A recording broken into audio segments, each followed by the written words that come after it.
ईश्वर के लाठी के अंदर आवाज नहीं होती। लाल बुजक्कर साहब गए प्रचार करने के लिए। अब पता है कितनी बात शुरू की? 5 मिनट की तकरीर में 56 मरतबा नाम लिया। किसका? पाकिस्तान का।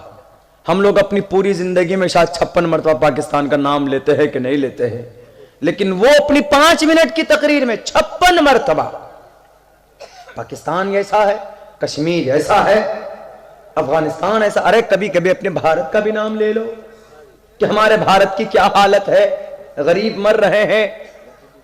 जीडीपी, हां जीडीपी कहां गई? 3 नंबर पे। बांग्लादेश की जीडीपी कितनी है? 8% पे।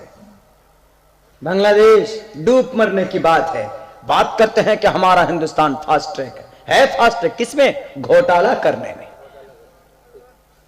लोगों को बेवकूफ बनाने। अब लोग ऑफलाइन नहीं ऑनलाइन हो गए। ऑनलाइन हुए दिल्ली के लोग जी, बहुत चले थे। कौन? देश के गद्दारों को। लेकिन अब इसको बदल दीजिए, देश के गद्दारों को झाड़ू मारो सालों को। अब ऐसा हो गया। क्या है जुमला? देश के गद्दारों को। बहुत खतरनाक वर्ड है। आगे जो बोले थे, कौन? ऐसे वैसे आदमी नहीं बोला था, एमपी बोला था। एमपी, पता है कितनी मानसिकता खराब है। एक एमपी बोला था कि देश के गद्दारों को गोली मारो सालों को। यानी कौन देश के गद्दार? कौन? आप देश के गद्दार। आपके बारे में कहा गया कि आप देश के गद्दार। अगर ये देश के गद्दार हैं अनुराग ठाकरे, अगर ये देश के गद्दार हैं तो उठाओ तारीख 1755 के अंदर यही कलकत्ता की सरजमीन पर फोर्ट विलियम, डायमंड हार्बर, उसकी दरो दीवार को तोप लगाकर तोड़ने वाला तेरा दादा नहीं था, बल्कि तेरा बाप अली वर्दी खान था, जो कि मुसलमान था। 1757 के अंदर प्लासी की जंग में मुर्शिदाबाद के अंदर बंगाल का शेर, आपको गर्व होना चाहिए, अंग्रेज से लड़ने के लिए सबसे पहले मैदान में कोई खड़ा हुआ था तो यही बंगाल के वो दोनों शेर अली वर्दी खान और उनका नाती नवाब सिराजुद्दौला था, जिसने जालिम अंग्रेज के दांत खट्टे किए थे। क्या ये देश के गद्दार थे अनुराग ठाकरे? जवाब देना पड़ेगा तुम्हें। 1 मर्तबा नहीं 100 मर्तबा मैं पूछूंगा। और देश के गद्दार बोलने से पहले इनके ऐतिहासिक कारनामों को उठाकर देख लेना। 1799 के अंदर श्रीरंगापट्टनम की सरजमीन पर अंग्रेज ने सारे बादशाहों के ईमान खरीद लिए।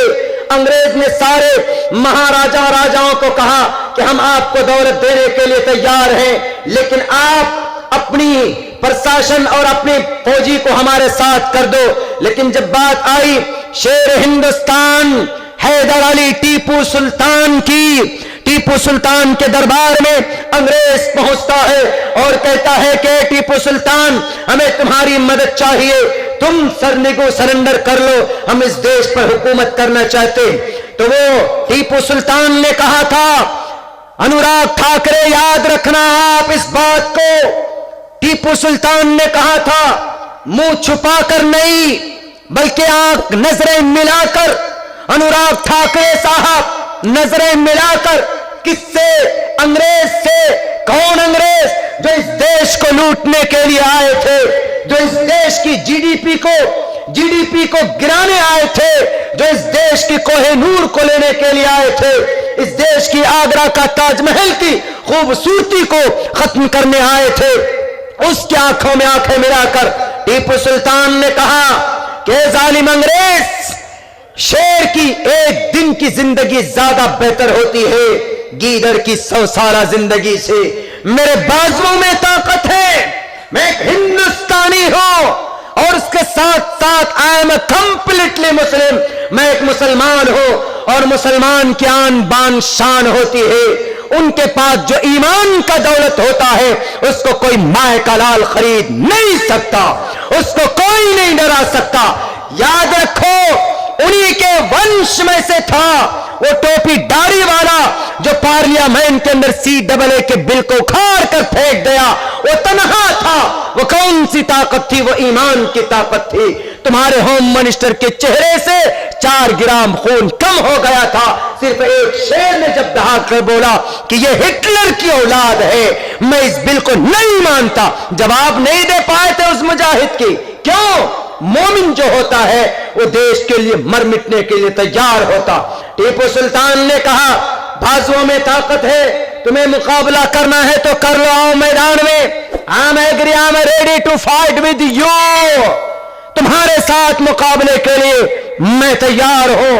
अंग्रेज आया, हमला किया, लड़ते रहे, लेकिन एक सपोला, एक घुसपैठिया और एक क्या बोलते हैं आस्तीन का सांप मीर सादिक जो पल रहा था, उसको खरीदा अंग्रेज ने। उसकी गद्दारी की वजह से टीपू सुल्तान शहीद कर दिए गए। अनुराग ठाकुर जी बताइएगा जरा, टीपू सुल्तान अगर गद्दार है, अगर उनके मानने वाले गद्दार हैं, तो कैसे कुर्बानी दे दी, अपने सर को तन से जुदा किया। जनरल हॉर्स टीपू सुल्तान की लाश में खड़े होकर बैठकर कहा था अंग्रेज ने, क्या से ये देश हमारा है? क्यों? क्योंकि हमने इस देश के शेर को, शेर हिंदुस्तान को आज हमने शहीद कर दिया। कौन थे शहीद होने वाले शेर? यही टोपी और दाढ़ी वाले, यही कलीमा पढ़ने वाले, यही मस्जिद और मदरसा वाले। और तो और अगर ये देश के गद्दार होते तो इस देश के लिए 65,000 नौजवान खून की पानियों की तरह ना बहाते। जुर्म क्या है? क्या मजान पढ़ते हैं, नमाज पढ़ते हैं, अल्लाह का नाम लेते हैं? अल्लाह का नाम लेना अगर जुर्म है तो ऋग्वेद से मंत्र निकाल दो, ओम नमो भगवते वासुदेवाय विश्वेश्वरा, एक ईश्वर की बात करता। हम अगर नमाज पढ़ते हैं, आपके पेट में क्यों दर्द होता है?